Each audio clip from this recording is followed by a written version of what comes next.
Welcome back to Connecting the Dots, and welcome back to Jan Montwill, Global Media Strategist at H&M. Today we're going to be talking about one of his favorite topics. Jan argues that in the era of AI, the most radical thing you can do is actually going back to the basics. So we shouldn't be afraid of the machines, but we should take this opportunity to study the principles of marketing and just upskill ourselves.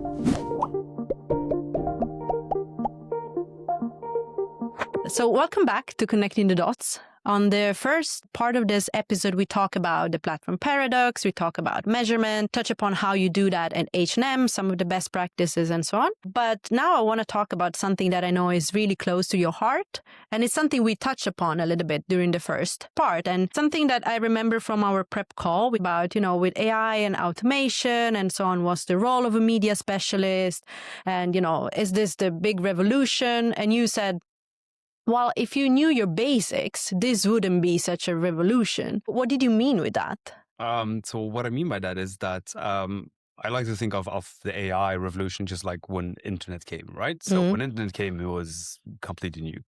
Also revolution, new way of communicating, new way of looking at things, searching for things. And marketing still existed before internet and still exists right now. So what kind of happens is then if you know your basics or fundamentals from marketing, I hope, like bare minimum of the 4 Ps, for example, it shouldn't be that big of a shift. So if you think of, when internet came, advertising was TV and print out of home, direct mail, etc. And then internet came. From a marketing perspective, that kind of changed how you do promotion and a new place. But it also changed how you can price different things, right? And products. But those the 4 were still constant before internet and after internet. It just evolves, right? So same with the AI. A lot of jobs in marketing and especially media will disappear because it will be automated. But if you are a bit more senior, if you have your marketing fundamentals and your marketing knowledge, you should be fairly safe and just more excited about it, because with AI comes more, all right, so how do you reach new potential customers? How can you price your products? What new products, what might be interesting for the market now when AI comes? All these exciting areas with AI, and then you just need to apply your marketing fundamental marketing training on that new context, new reality. So it's the same as SEO and AEO. The principles are the same, but the context changes, right? So exactly by that, I mean that the deskilling happens, but if you are actually properly trained, you should just see this as an opportunity and adjust your training to this. Kind of. So how do you see the role of a performance marketing specialist or media specialist evolve, like from what they used to do and because now they're going to have more time to do other stuff, but what's that other stuff they should be focusing on then? I mean, that I don't know, because it's changing so fast. But I think that is kind of the beauty of being within marketing, and especially within media, within marketing, that everything moves quite quickly. And if you are grounded and take it a bit slow, don't jump on hypes like metaverse or NFT, but just shift. That didn't go so well. Sift through all of that. It's like, all right, AI is not a hype, it's a reality. Then you can start applying things. All right, so how do you work and evolve your tactics within the strategy to fit with that? So Rory Sutherland said, I think that stuck with me for a while, is like, as a marketer, we're not selling our operations, right? So we're not selling how we push buttons, we're not selling how we optimize our platforms, but what makes us unique as marketers is our unique creative way of thinking and how to problem solve. So as a performance specialist, you should not be thinking, all right, so how do I stay relevant with optimizing platforms? You should be thinking, how do I see this as a totality, and how do I find new ways to use my skills within a performance setting or a wider setting. So I think it's just a very exciting opportunity if you are well trained. If you are only doing social media buying, you should probably be worried. Yeah. But if you look at social media strategy, you should be fairly all right. And if you are within media or within marketing as a whole, and have your basics and your training, you should be quite excited about this. Yeah, I see. Is there like some practical examples where you think, a media specialist could kind of use that marketing background to improve maybe the results of, their campaigns and so on, without focusing on the optimization, because that's taken care of, right? Yeah, SEO is a great example, right? So SEO is evolving into AEO, and essentially is just another engine that you need to optimize towards. And I think the SEO people understood this way before everyone else, and is just like, well, AEO is just like 90% SEO. So I mean, the principles are the same, the context changes. So, but what I can see them doing is how do we evolve this? So if you have your basics, again, they start being in the conversation more with PR. So how do we ensure that our PR and partnerships with various publications, etc., is strong, so that feeds into the AEO? How do we look at category entry points from a different perspective? Not just, for example, someone searching night out shirts and that pops up, but how do you evolve that into I'm going to Barcelona, give me some tips. Oh, you should be doing this. Also, I know you like running. There are great running spots in Barcelona. By the way, here's a new top from H&M for running. So like all these, like the longer term evolvement of the channel. I think that's a great example. Like the SEO that's been, I hope, not forgotten in many companies, but it's been on the back burner. Now it's in the driver's seat, kind of. Yeah, absolutely. It's definitely something that is very concrete, and it is very relevant. You talked a bit about what we still have control on, right? So when we look at automation and how the platforms are evolving, there's a lot we're losing control on. But there are other things, like some inputs that we can still control. What are those? Well, I think how you position your brand, everything that is not optimized on the platforms, you still have control. How do you distinct your brand from other brands? How do you penetrate the market? How do you, find new customer segments? All of this is, you cannot automate it away right now.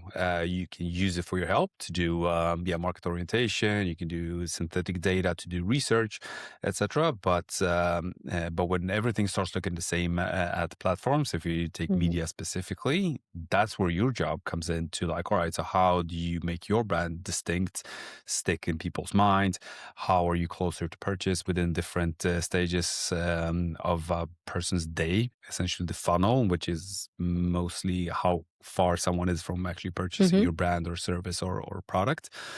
So I think that you have control over so much. So how do you, what do you feed into all these algorithms to make your brand be what you want to be? Yeah. Right. And that's very connected to the craft, like knowing marketing as a craft, right? Exactly. Because it's not just promotion. No.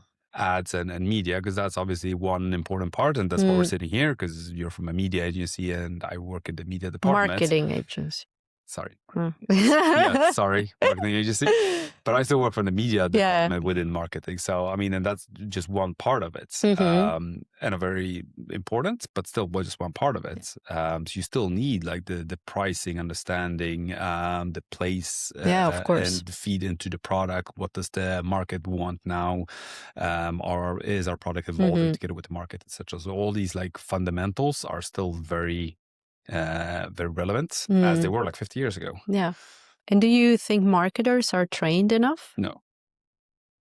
That's the short answer. Okay, short answer. No. No, not. I mean, I know, as I said before, on LinkedIn, there's a lot of talk about this. And obviously, Mark Ritson talks about it. Everyone who is... a voice in marketing talks about the deskillization of marketers.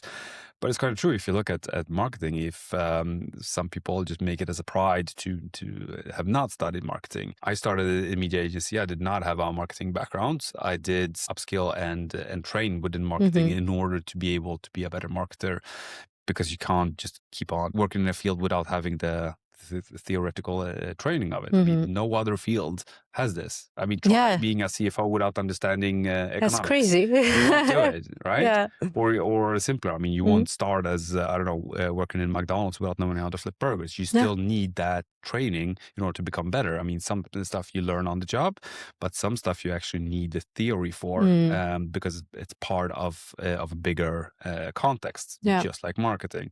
So it's great that you learn in an agency. I learned ad ops, I learned programmatic, and then just digital planning in general. But that's only one small part of the whole marketing.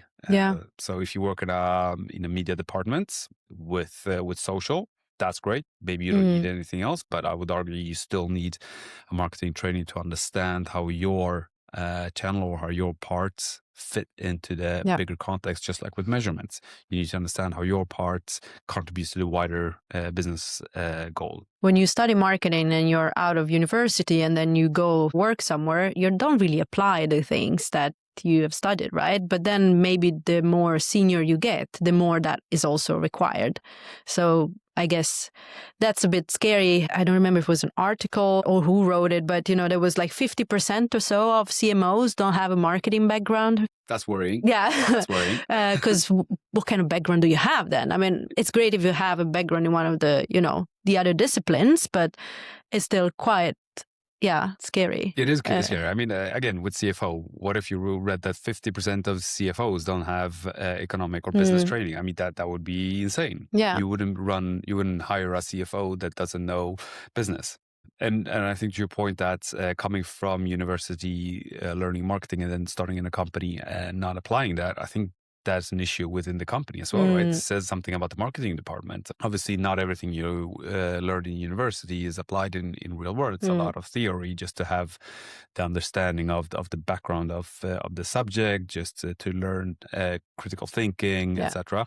But I mean, some of it you should be applying in a marketing department. So I think that's an issue that when you start in a marketing department, people there are generally not trained in marketing. Hence, when you start trying to apply what you learn in theory, it doesn't apply because no one's working that way. Yeah. Well, my experience also that when you start, maybe you're doing an internship or something, and then you're doing the most boring or like more operational work, right? This is the reality. And you can be a fantastic CMO even without having that background. But I think that helps, especially connected to what you said in our first episode around translating the marketing KPIs into business KPIs, right? What can marketers do if they haven't had that training? What would you do, or what did you do? Because you basically upskilled yourself. Yeah. So easiest way, promoting it for Mark Ritzner, but Mark Ritzner's mini MBA, just do that one.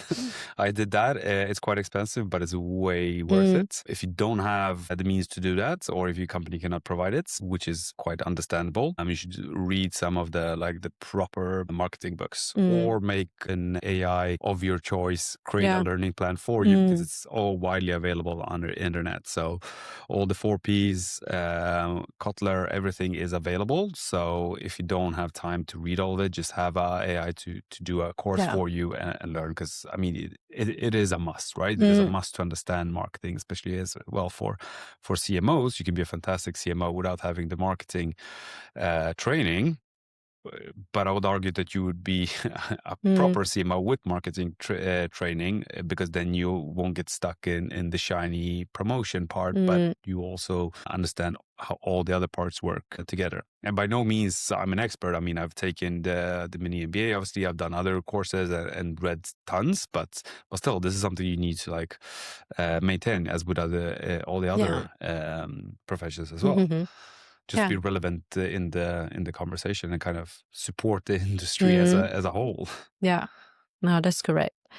Going back to something we talked a little bit about before, that's with AI, of course, as a revolution when it comes to media buying and so on, but also SEO and AEO. I'm really curious if you can share a little bit about how you're approaching that at H&M, or if you see a lot of traffic or a lot of purchase from LLMs, or if it's something that is still in development. Yeah, so I can't go into details for what we see on H&M, but I mean, I think that's what we see in general is kind of what the industry as a whole is seeing, right? So majority is still coming from traditional search. It is growing, obviously. But what it is important is how those different LLMs, or how do you work with them? So as I said before, I mean, 90% of AEO is still SEO. Yeah.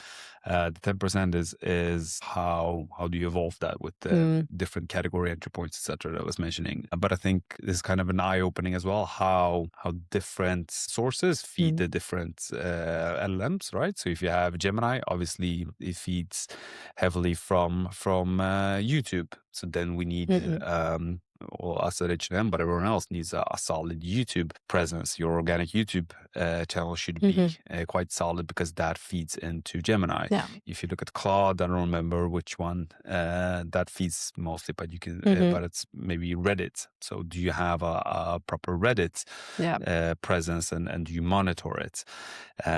Same with partnerships with premium publishers to create evergreen content. That's also key. Have you been neglecting your PR? Well, then you won't be ranking in AEO right now. Yeah. But if you have not, if you are Nike, you probably have good relations with running magazines that have been writing about you, and then you will naturally come up higher in AEOs. So I don't think we have a magic bullet or a silver bullet at H&M. It's just what everyone else is kind of seeing. Like again, if you have your basics, and then you can start evolving those as well. So is there anything you have started working on differently since we marketers started talking about AEO, or you just keep doing what you were doing before? So we are starting working differently, of course, having an AEO strategy. How that is, I can't share, mainly because I don't really know it either, because I don't work with SEO. But I think, it's evolving, but most of the conversations I'm seeing is keep calm. Yeah. We got this. It's not evolving that quick right now from our perspective. I mean, in general, AI obviously is super quick. Yeah. But how we are working with it, it's slow and steady wins the race. Yeah, which is great, because also gives the opportunity for everyone who is trying to learn, understand it now, to actually take some time and test it and not just jump on it. They're like, oh, we just need to optimize for AI now. Well, and exactly. That's it. And I mean, if you look at ChatGPT, they added ads for a short time. People jumped on that, and there are no ads now. So I mean, it's you need to wait and see what's happening. Gemini, no ads, but then you have AI overviews with ads. So exactly. you need to like slow down and wait what's a hype and what's not, and how it evolves. Is it more important to get visibility now and those few sales, or just secure a long-term strategy for it? I would argue the latter, but if you need quick sales, maybe the former. But that's with all the new things in media. People tend to jump on everything that's new, and then the ones that are actually slow and wait it out, they're actually the ones who win. Like metaverse. And what do you think with AI impacting so much the different marketing roles? It also impact, agency work as well. What's the role of an agency in the AI new era, and what are your expectations now? I have a soft spot for agencies, obviously, because I used to work for an agency. But I still see an agency as quite crucial moving forward. And if you if you look at the agency landscape right now, most of the agencies are doing really well. Publicis, great. OMG, great. Just bought IPG.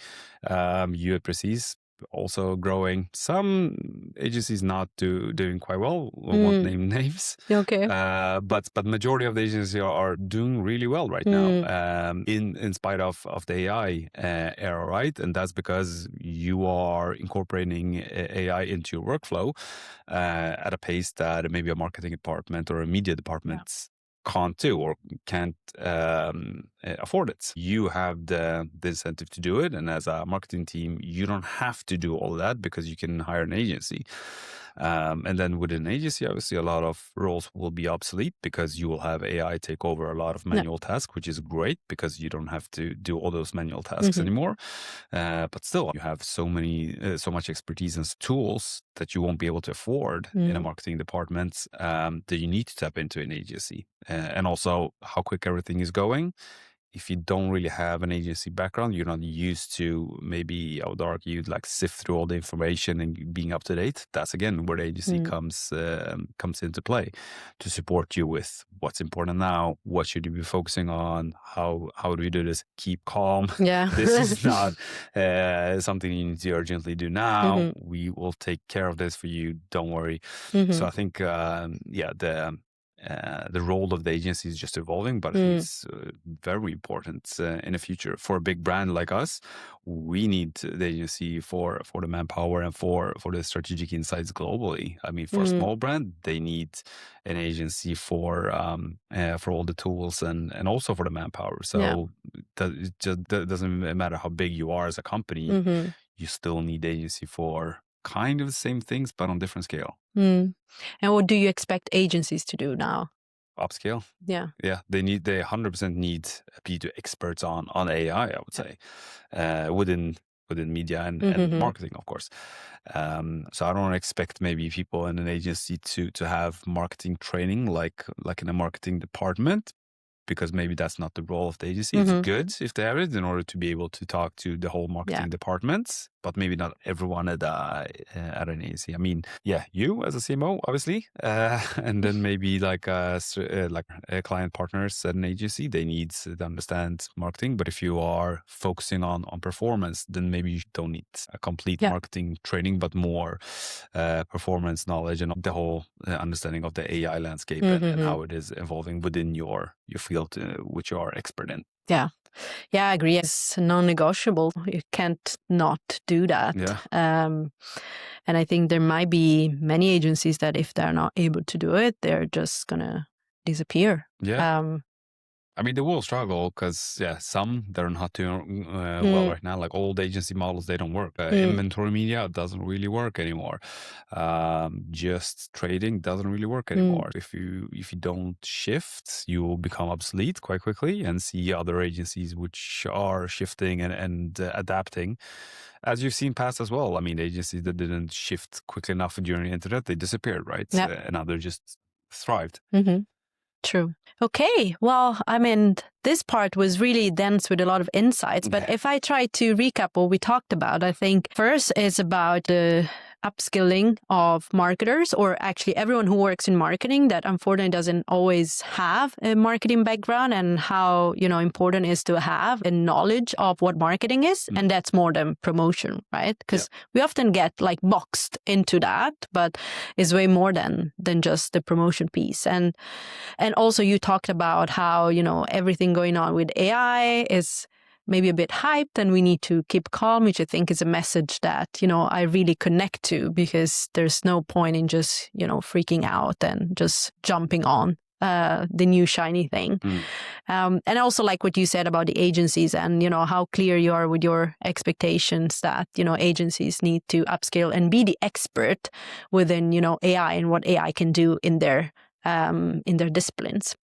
So 5-round questions. Yeah. So one book or resource that you would recommend to a junior marketer to read or learn from? Wow, already said that. Mini MBA by Mark Ritson, or all Mark Ritson's articles. Philip Kotler's book, easy. And obviously Les Benfield, long and short of it. If you haven't read any of those, that's where you start. If you have read all of that and know that, I mean, then I will come to you for inspiration. Good. Okay, one buzzword that you're sick of hearing. I wouldn't say buzzword. I would say a phrase. Okay. In my network of marketing friends, we always make fun of this. If you use the phrase key KPI, you're immediately disqualified from any conversation of media and marketing, right? It's like reversing backwards or pre-planning. It's like if you use key KPI, you're dead. Okay, well, makes sense. Okay, one last question. The thing that you love the most about marketing and the thing that you hate the most about marketing? I think it's both the same thing. What I love about marketing is how fast it goes and how many new things you learn. And the same thing, that's what I hate the most, how fast it goes without actually just relaxing and taking it in for a while. I think that's the thing I love and hate for more. I get it. Would be better to work in like manufacturing or maybe like sometimes you see like the infrastructure. start, the end, and Yeah. you can actually see it and not just constantly chasing what's new. But also, I mean, human behavior and psychology, which is part of marketing, that's quite fascinating as well. True. Good. Thank you. Thank you.